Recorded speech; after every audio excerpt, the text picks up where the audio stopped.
సంతాపం చేస్తుంటారు చనిపోయిన వారికి. మరి బతికుండా సంతాపం పెడతాడండి దేవుడు మనకి. అంటే ఆయన మనసు ఎంత గాయపడ్డది పిల్లలారా, బాగా ఆలోచించండి. దృష్టి అంతా నా మీద ఉంచండి. చెప్పేవారి పైన చూస్తే మీ వినే మాట మీ హృదయానికి ఎక్కుతుంది. ఓకేనా? ఆలోచించండి పిల్లలు, రాసుకోండి. ఎందుకంటే మీకు రాబోతున్న తరాలలో మీకు ఎంతో అవసరం. మనం ఏమి తీసుకెళ్ళాం, ఎన్న వాక్యాన్ని మాత్రం తీసుకెళ్తాం. ఓకేనా? మనం ధరించుకున్నటువంటి శరీరం కూడా మనతో రాదు. లా నుండి వినేది ఆత్మ. ఆ ఆత్మను పవిత్రంగా దాచుకుని శరీరాన్ని కాపాడాలి మనం. ఎందుకంటే ఈ శరీరం అనేకమైనట్లుగా కోరికలు మలిస్తూ ఉంటుంది. దాని నుంచి మనం తప్పించుకోవాలి. ఓకేనా? చూద్దాం మరొక మాట, ఆదికాండం చూడండి. మనం చేసినందుకు ఆయన ఎంత బాధపడుతున్నాడో ఒక్కసారి అక్కడికి వెళ్ళి అవుతాం. ఆదికాండం 6వ అధ్యాయం 5-6 వచనాలు చూద్దాం పిల్లలారా. మనం ఎవరం? దేవుని ఆలయం. దేవునికి ఆలయము. దేవుడే మనలో ఉంటానన్నాడు. ఆలయం అంటే అర్థం ఏంటి? ఆలయం అంటే దేవుడు మనలో ఉంటానన్నాడు. దేవుడు మనలో ఉంటానన్నాడు. దేవుడులా మనం పరిశుద్ధంగా ఉంటే దేవుడు మనలో ఉంటానన్నాడు. దేవుడు మనలో ఉంటానన్నాడు, మనతో ఉంటానన్నాడు. మనం ఎవరం? దేవుని పిల్లలము. దేవుడు మనల్ని ఎలా ఉంటామన్నాడు? దేవుని ఆలయం అంటే నా ఆలయంగా మీరు అన్నాడు దేవుడు. అవునా పిల్లలారా? ఓకే, ఆదికాండం దగ్గర ఒకసారి ఇక్కడ ఆలయం అన్న దేవుడు, అక్కడ ఏం జరిగిందో ఒకసారి చూద్దాం. ఆదికాండము 6వ అధ్యాయము 5-6 చూడండి పిల్లలారా.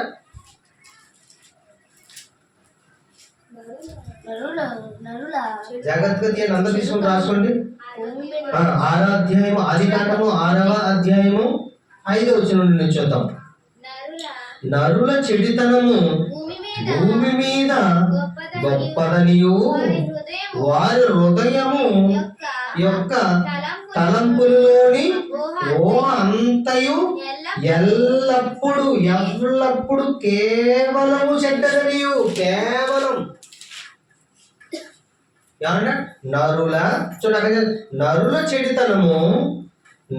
చెడితనము భూమి మీద గొప్పదనియు వారి హృదయము యొక్క తలంపులలోని ఊహ అంతయు ఎల్లప్పుడు కేవలము చెడ్డదనియు యెహోవా చూచి.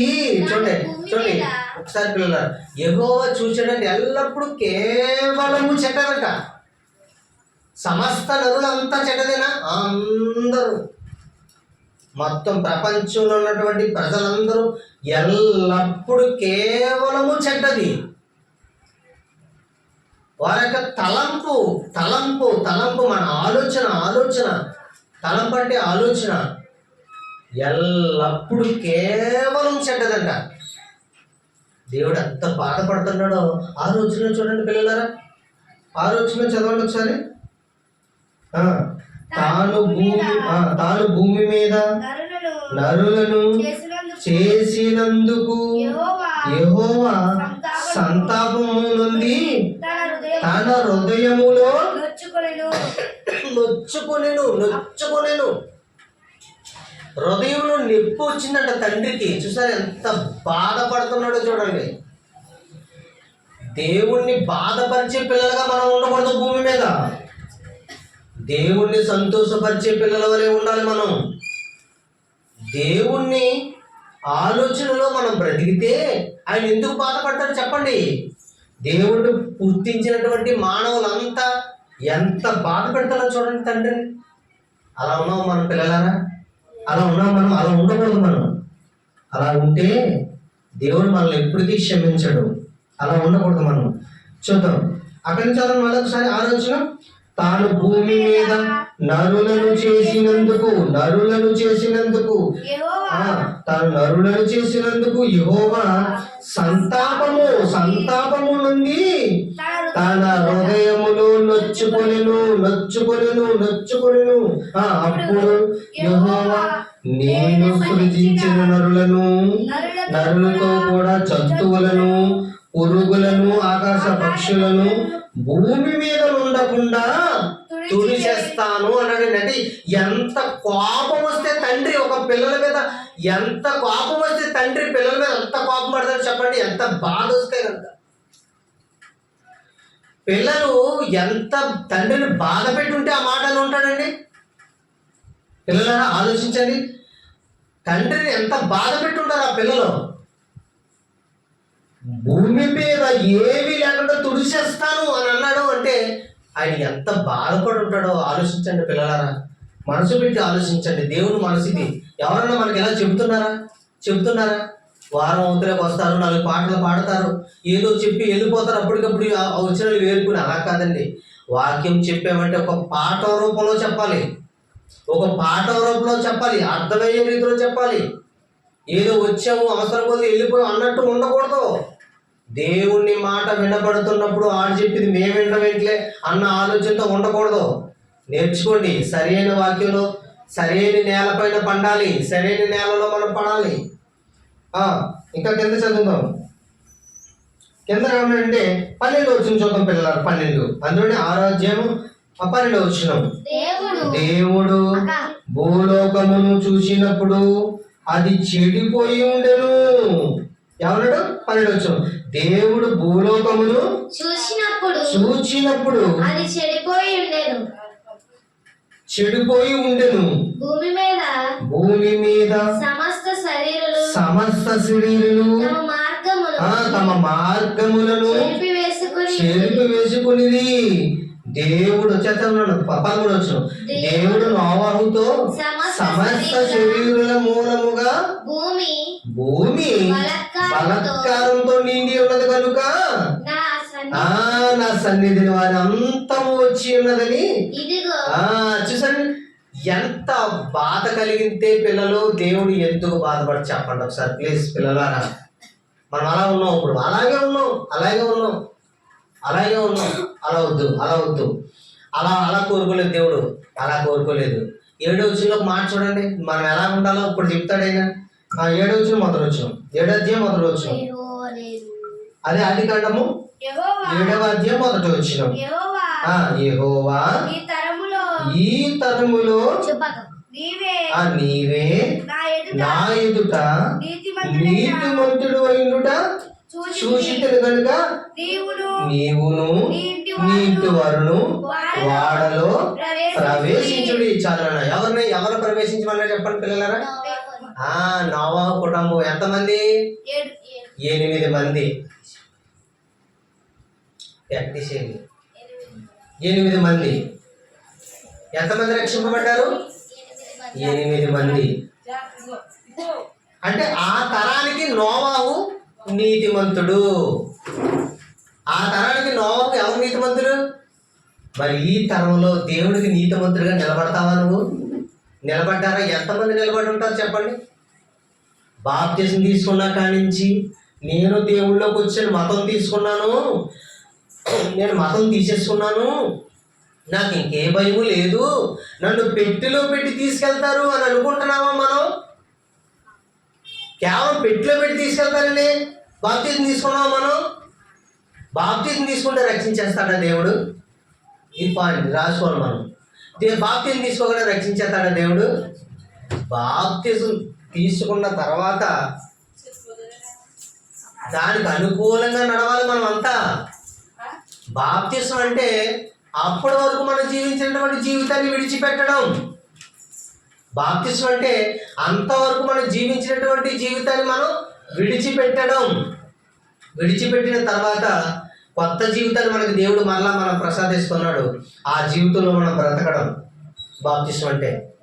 ఓకే, ఆ రోజు నోవహు వాడ కట్టినప్పుడు ఆ నీటి మీద ఉంది కదండి వాడ. ఆ నీటి మీద ఉన్న వాడలో వాళ్ళందరూ బాప్తిసం పొందారు ఆ రోజు. ఆలోచించండి పిల్లరా. చెప్పేటప్పుడు రాసుకున్న తర్వాత జాగ్రత్తగా గమనించండి. ఇప్పుడు నోవహు వాడ కట్టుకున్న తర్వాత జలప్రలయం వచ్చేసిందా? వచ్చిన తర్వాత అప్పటికి హృదయంలో నొచ్చుకున్న నరుల చెడితనము భూమి మీద కేవలం ఎల్లప్పుడూ చెడ్డదనియు అన్నాడా? వాళ్ళందరినీ చంపేయాలనుకున్నాడు దేవుడు. చంపేశాడా? ఎవరు కాపాడబడ్డారు అప్పుడు? నోహు కుటుంబం మాత్రమే వాడ కట్టుకో నాయనా, నువ్వు నీటి పైన రక్షింపబడతావు అన్నాడు. ఓకే, ఆ రోజు బాప్తిసం అయిపోయింది అందులో ఉన్నవారికి. ఆ నోవాహులో మనం కూడా ఉన్నాం పిల్లలారా, ఉన్నావా లేదా? నోవాహులో మనం ఉన్నావా లేదా? ఉన్నాం. బాగా ఆలోచించండి. ఇప్పుడు వరకు మనకు ఎవరు చెప్పరలా. నోవాహులో మనం ఉన్నాం కదా. నేనున్నాను, నువ్వున్నావు. మనకంటే ముందు పుట్టిన పితరులు అందరూ అందులో ఉన్నారు. అప్పటి వరకు నోవాహు వాడెక్కేటప్పుడు మనం వాడలో ఉన్నామా లేదా? నోవాహు జలప్రలయ వాడలో మనం ఆయనలో ఉన్నాం. ఆయన మరలా వాడ కట్టిన తర్వాత నీళ్ళని ఇంకిపోయిన తర్వాత మరలా ప్రారంభించారు. బ్రతుకుకాలం మళ్ళా ప్రారంభించారు భూమిపైన. ఆ గర్భాలు దాటుకుంటూ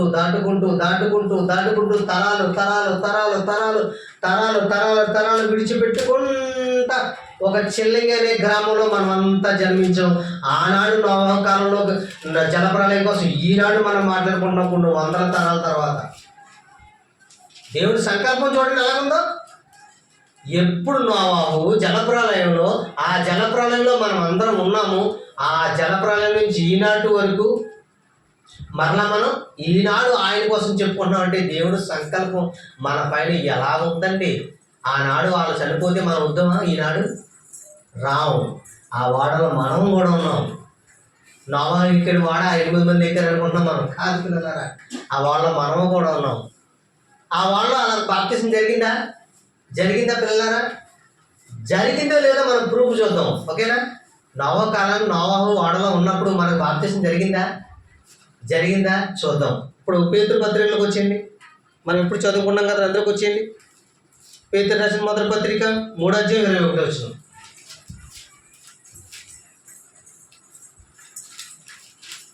పేతురు రాసిన మొదటి పత్రిక 3:21. నోవాహులో మనం ఉన్నామో లేదో ఇప్పుడు తెలుస్తుంది.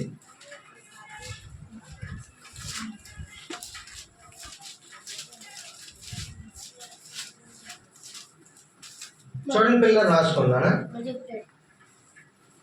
19 నుంచి చూస్తే బాగుంటుంది.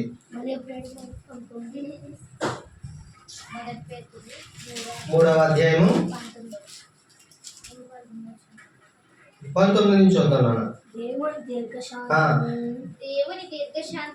ఎప్పుడంటే ఈ దీర్ఘశాంతం ఎప్పుడు అంటే, మొదటిలో దేవుణ్ణి పిల్లలుగా ఉండవలసిన అందరూ చెడిపోయారు కాబట్టి ఆయన దీర్ఘశాంతం కనిపెడుతుంది. ఎవరు నా పిల్లలు, ఎవరు నా కోసం పనిచేస్తారు, ఎవరు నా కోసం చెబుతారు, ఏ తరంలో వచ్చిన వారు నా కోసం చెప్తారు, ఈ తరంలో ఎవరు నాతో చెప్తారని ఎవరు నా కోసం చెప్తారు